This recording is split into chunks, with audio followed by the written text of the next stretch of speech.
और बुलेटिन में सबसे पहले बात करेंगे आरबीआई के एक्शन और आपके पर्सनल लोन की।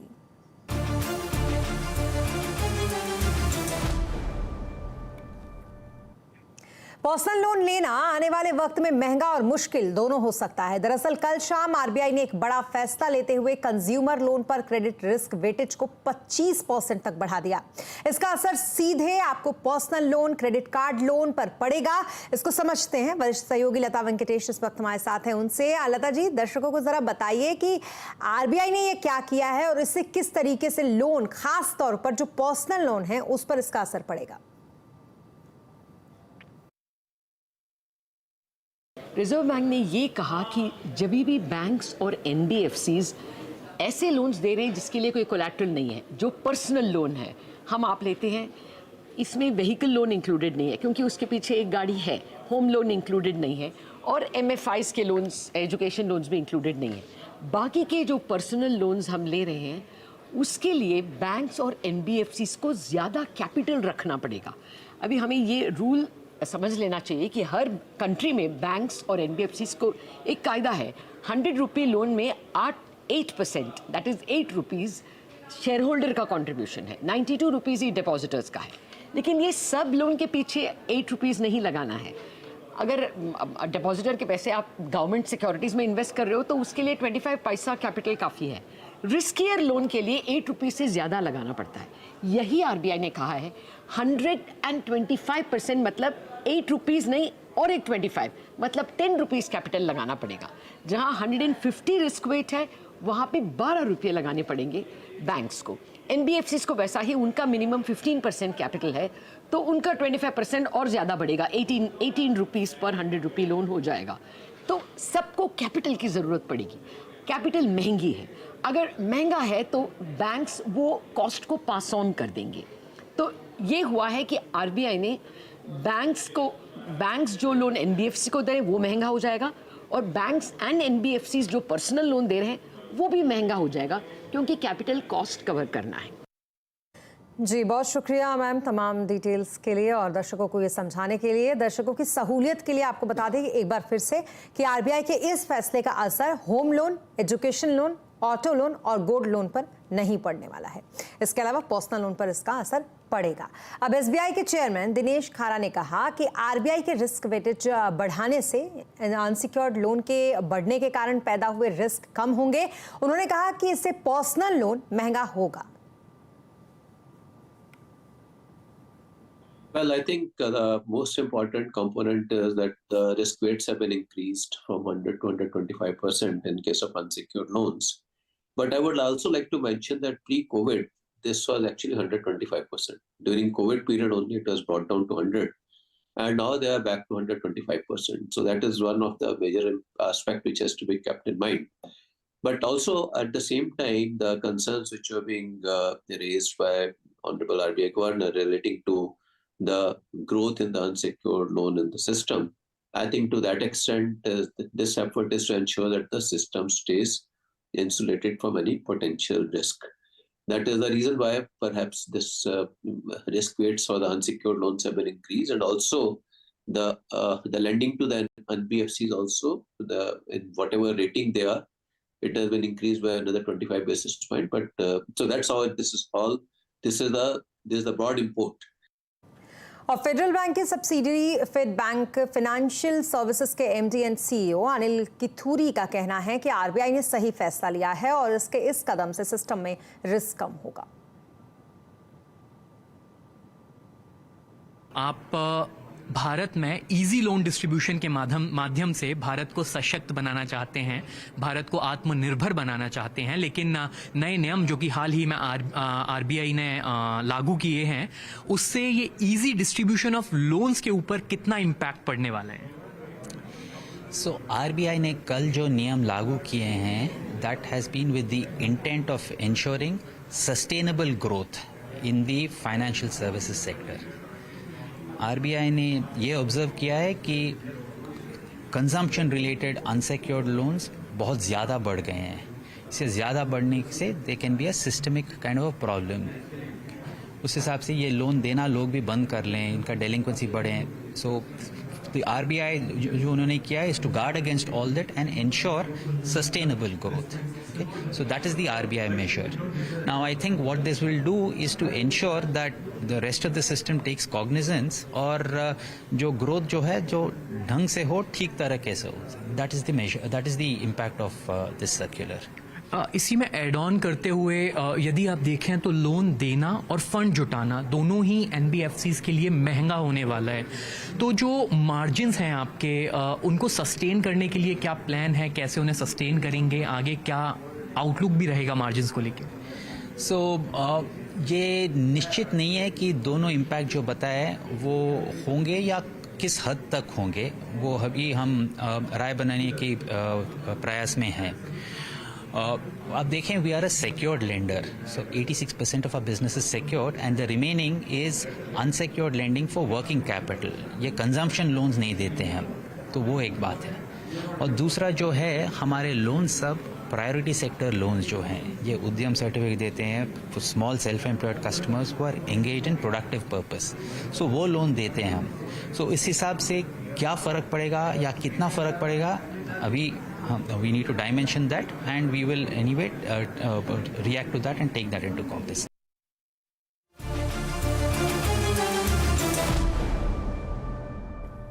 और अब बात करेंगे बाजार की, जहां आज हफ्ते के आखिरी दिन बाजार गिरावट पर बंद हुआ। सेंसेक्स से 188 अंक गिरकर 65,795 पर बंद हुआ, तो वहीं निफ्टी 33 अंक गिरकर 19,732 पर बंद हुआ। आज सबसे ज्यादा खरीदारी कंज्यूमर गुड्स और एफएमसीजी शेयरों में रही, तो वहीं अनसिक्योर्ड लोन पर आरबीआई की सख्ती से एनबीएफसीज शेयरों में आज गिरावट देखी गई। आइए मार्केट का पूरा हाल समझने के लिए चलते हैं यतिन के पास। यतिन, बताएं जरा जिस सेक्टर्स का कैसा हाल रहा।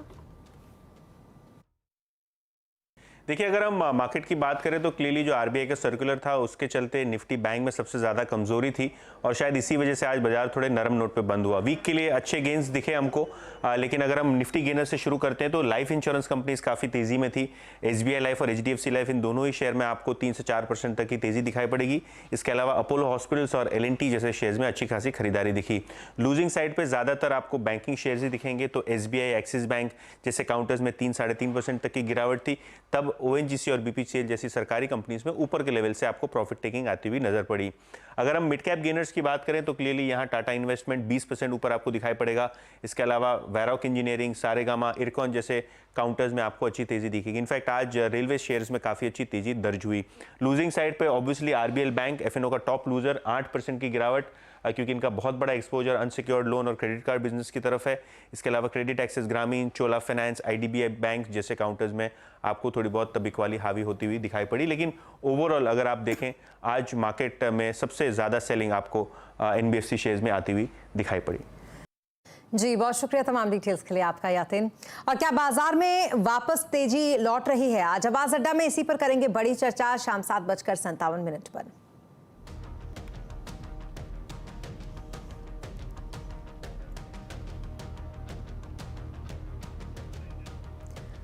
और अब बात 2024 के सेमीफाइनल की।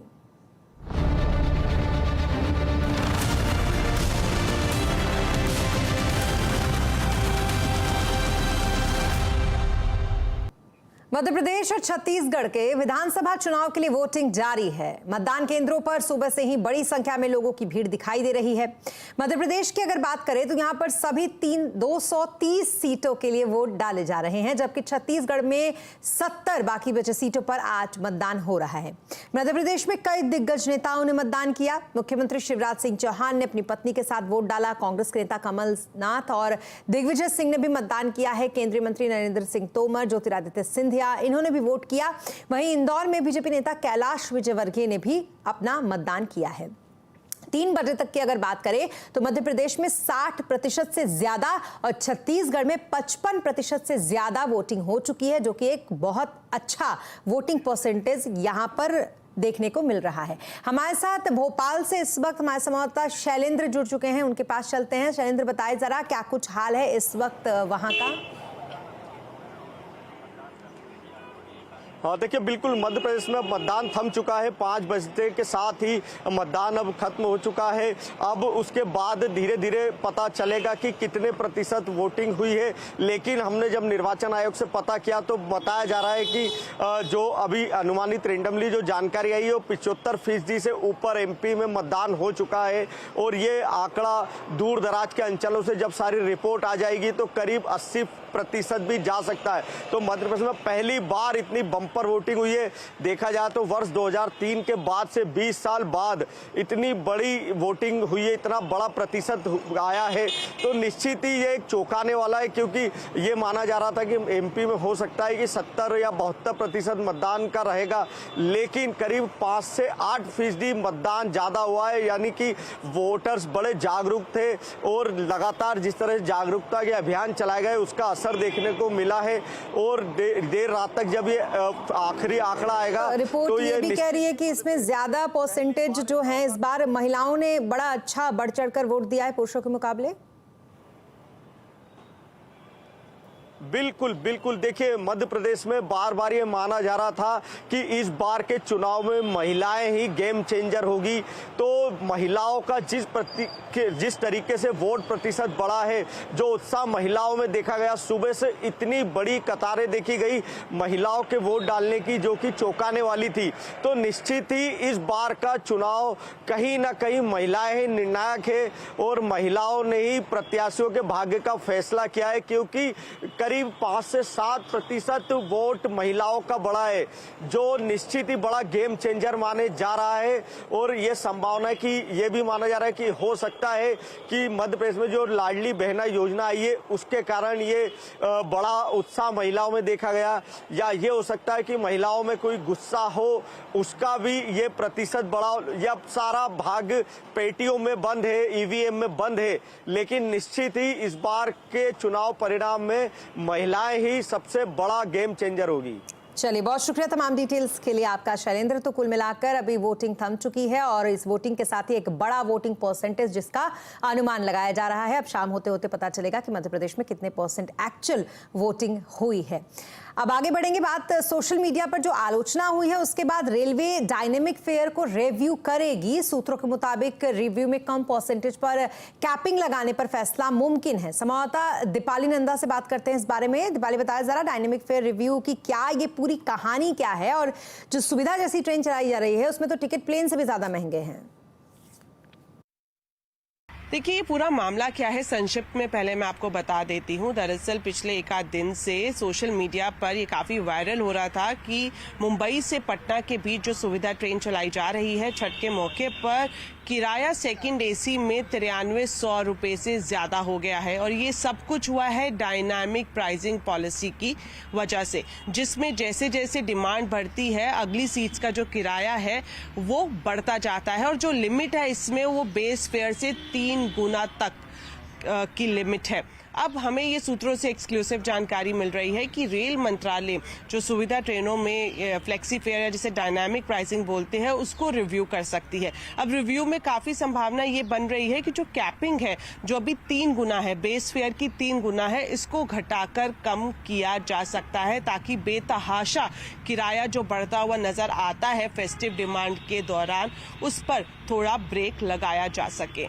जी, बहुत शुक्रिया तमाम डिटेल्स के लिए आपका दीपाली।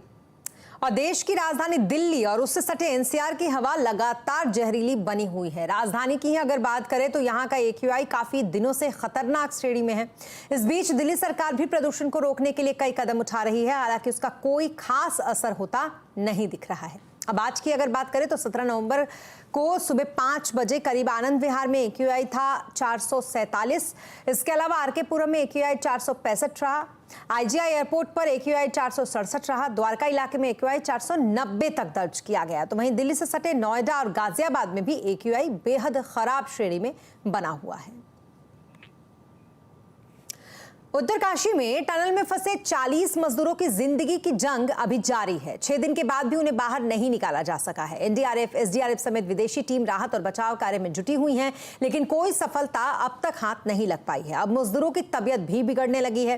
हालांकि 2 बार कोशिश फेल होने के बाद अमेरिकी ऑगर मशीन ने 21 मीटर तक ड्रिलिंग का काम कर लिया है और जैसे तैसे मशीन आगे जैसे जैसे बढ़ रही है, मजदूरों के बाहर आने की उम्मीदें भी उसी के साथ बढ़ रही हैं। दरअसल उत्तरकाशी में रविवार को एक अंडर कंस्ट्रक्शन टनल जो था वो गिर गया, जिसमें 7 अलग अलग राज्यों के 40 मजदूर फंस गए और वो अभी भी उसी में फंसे हुए हैं। ओटीटी के जरिए अश्लीलता फैलाने वाले ऐप्स पर सरकार शिकंजा कसने जा रही है। सूचना और प्रसारण मंत्रालय ने बेशर्म, हंटर और प्राइम प्ले ऐप को नोटिस जारी करते हुए अश्लील कंटेंट हटाने के निर्देश दिए हैं। साथ ही सरकार कई और ऐप्स की निगरानी भी कर रही है। अधिक जानकारी के लिए चलते हैं संवाददाता असीम मनचंदा के पास। असीम, बताएं जरा, अश्लील ऐप्स पर कार्रवाई की पूरी डिटेल क्या है आपके पास?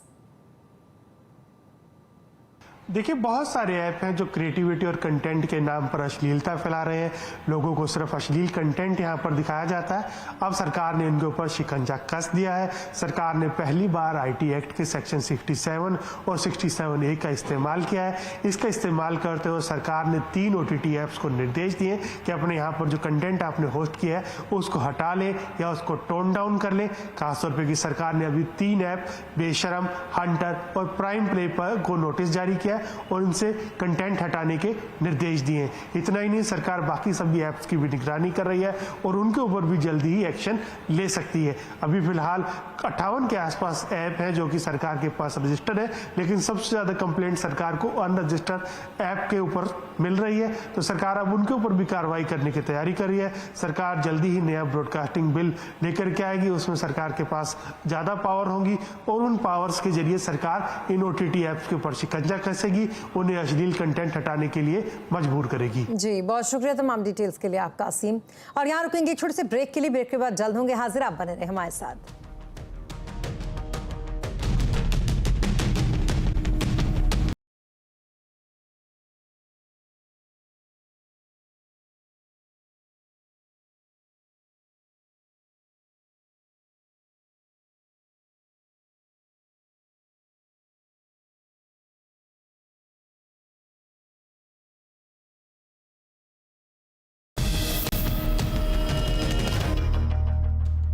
ब्रेक के बाद एक बार फिर आपका स्वागत है। भारत की मेजबानी में voice of global south summit का आयोजन हुआ, जिसका उद्घाटन वीडियो कॉन्फ्रेंसिंग से प्रधानमंत्री मोदी ने किया। G20 की मेजबानी के बाद भारत की कूटनीति में ग्लोबल साउथ समिट काफी अहम माना जा रहा है। इस समिट का नाम दक्षिण रखा गया है।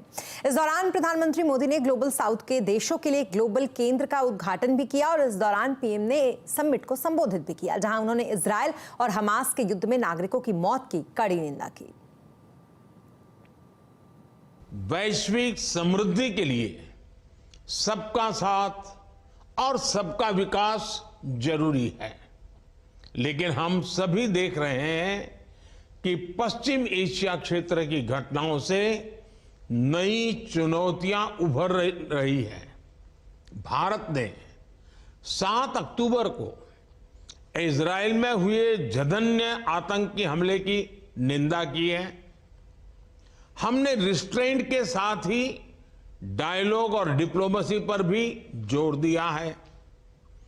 इजरायल और हमास के कॉन्फ्लिक्ट में सिविलियंस की मौत की हम कठोर निंदा करते हैं। राष्ट्रपति महमूद अब्बास जी से बात कर हमने फिलिस्तीन के लोगों के लिए मानवीय सहायता भी भेजी है। और आस्था के महापर्व छठ की आज से शुरुआत हो गई। 4 दिनों तक चलने वाले इस महापर्व की शुरुआत आज नहाय खाए से हुई है, जिसके बाद दूसरे दिन खरना होगा और फिर 19 नवंबर को अस्त होते सूर्य को अर्घ दिया जाएगा। देश के कई हिस्सों जैसे बिहार, झारखंड, उत्तर प्रदेश की कई जगहों पर छठ महापर्व बड़े ही धूमधाम के साथ मनाया जाता है, जिसको लेकर प्रशासन की तरफ से तमाम जो तैयारियां हैं वो की जा रही हैं। और एडिटर्स के साथ पीएम मोदी ने दिवाली मिलन किया। इस मौके पर उन्होंने कहा कि ये वक्त भारत का है और भारत तेजी से आगे बढ़ रहा है। प्रधानमंत्री मोदी ने डीप फेक पर भी चिंता जताई। इस मौके पर हमारे मैनेजिंग एडिटर अनुज सिंघल भी मौजूद थे। चलते हैं सीधा उनके पास। अनुज, बताएं जरा अपना अनुभव, मुलाकात में क्या कुछ बातें हुई प्रधानमंत्री से?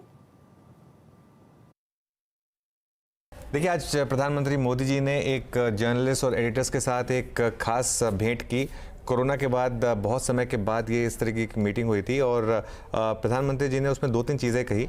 उसमें एक चीज़ जो उन्होंने कही जिसकी काफ़ी चर्चा होगी, जो डीप फेक्स को लेकर एक कंसर्न बन रही है, क्योंकि AI, ChatGPT इन सब पर काफ़ी टाइम स्पेंड किया प्राइम मिनिस्टर ने, और उन्होंने ये ज़रूर कहा कि अब थोड़ी सी ज़रूरत आ गई हमको कि इसको सीरियसली लिया जाए डीप फेक्स को। उन्होंने एक मजाक में एक अपना एग्जांपल दिया कि मेरा एक गाते हुए का भी एक वीडियो बन चुका है और ऐसा लग रहा है कि मैं वाकई में मैं ही हूँ उसमें। तो वो एक एग्जांपल दिया उन्होंने।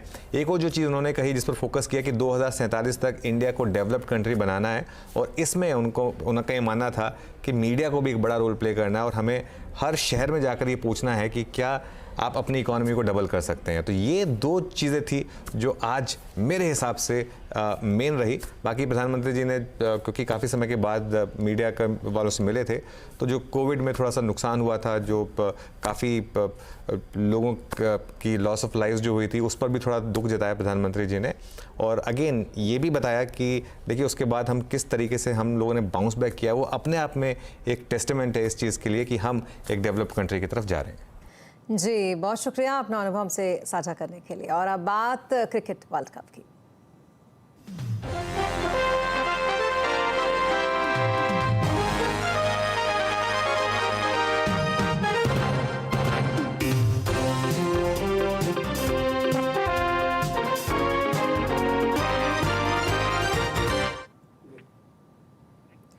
कोलकाता में ऑस्ट्रेलिया और साउथ अफ्रीका के बीच खेला गया वनडे वर्ल्ड कप का दूसरा सेमीफाइनल मुकाबला बेहद रोमांचक रहा। इस मैच में ऑस्ट्रेलिया ने जीत दर्ज की, अफ्रीकी टीम को 3 विकेट से हरा दिया और इस मुकाबले में पहले बल्लेबाजी करते हुए साउथ अफ्रीका ने डेविड मिलर की शतकीय पारी के दम पर 212 रन बनाए थे और ऑस्ट्रेलिया को जीत के लिए दिया था 213 रनों का लक्ष्य। इसके जवाब में कंगारू टीम ने 7 विकेट गंवाकर 47 ओवर में ये मैच जीत लिया। हालांकि उसे ये मैच जीतने में पसीना आ गया क्योंकि अफ्रीका ने 174 रन पर ही उसके 6 विकेट चटका दिए थे। और अब ये मुकाबला जीतकर ऑस्ट्रेलियाई टीम ने फाइनल में एंट्री कर ली है। फाइनल में अब ऑस्ट्रेलिया और भारत में टक्कर होगी। मैच 19 नवंबर को अहमदाबाद के नरेंद्र मोदी स्टेडियम में खेला जाएगा। इस फाइनल में कंगारू की टक्कर भारतीय टीम से होगी। ऑस्ट्रेलिया 8वीं बार फाइनल खेलने उतरेगी, जबकि भारत टीम का ये वर्ल्ड कप में चौथा खिताबी मुकाबला रहेगा। ये दोनों ही टीमें 20 साल के बाद एक बार फिर से वनडे वर्ल्ड कप के फाइनल में आमने सामने होंगी। इससे पहले भारत और ऑस्ट्रेलिया के बीच 2003 वर्ल्ड कप का फाइनल मुकाबला खेला गया था। भारतीय टीम को 125 रनों से हार यहां झेलनी पड़ी थी, लेकिन इस बार टीम इंडिया के पास 20 साल पहले का बदला लेने का पूरा मौका है। तो वर्ल्ड कप में अब फाइनल मुकाबले की बारी है। अहमदाबाद में दुनिया जीतने के लिए उतरेगी टीम इंडिया। सामने होंगी 5 बार की विश्व चैंपियन ऑस्ट्रेलिया। क्या 20 साल पुराना हिसाब बराबर करेगा भारत? देखिए हमारी खास पेशकश उम्मीदों का वर्ल्ड कप शाम 5:57 पर।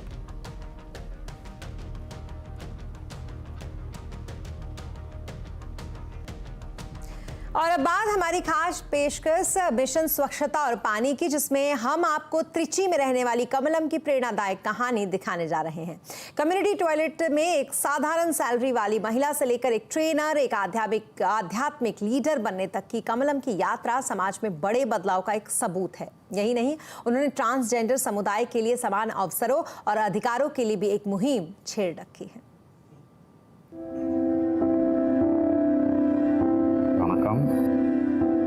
नमस्ते, मेरा नाम है कमलम और मैं एक ट्रांसजेंडर हूँ। मुझे 15 साल की उम्र में ही एहसास हो गया कि मेरी असली पहचान क्या है। मैंने अपनी शिक्षा 8वीं कक्षा तक पूरी की है। स्कूल खत्म होने के बाद मैंने शास्त्र और धार्मिक संस्कृति के बारे में पढ़ाई की है और अब मैं मंदिर में अनुष्ठान करती हूँ। इसके अलावा स्वच्छ भारत अभियान के एक हिस्से के रूप में समाज सेवा भी करती हूँ। अपनी तरफ से जितना हो सके मैं करती हूँ। मैंने काफी सारे प्रयास किए। रोजगार कार्यालय में मैंने एक प्रार्थना पत्र जमा किया क्योंकि वहाँ नौकरी के लिए कोई विशेष शर्तें नहीं थी। इस बात का हर साल वैकुंठा एकादशी के अवसर पर विज्ञापन दिया जाता है। मुझे उसी से पता चला था। मैं तमिलनाडु में पहली ट्रांसजेंडर सैनिटेशन वर्कर हूँ। कमलम, ऐसे ही मेरा नाम लिखा गया।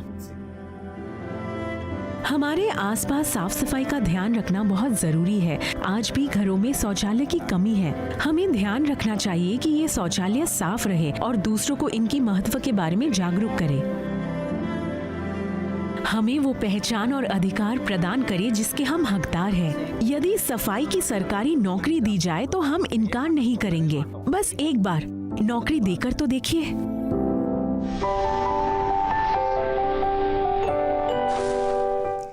और अब बात दिल्ली में चल रहे इंटरनेशनल ट्रेड फेयर की, जिसमें विदेशी चीजों का जलवा बरकरार है। संवाददाता दीपाली नंदा ने कुछ विदेशी पवेलियनों का जायजा लिया।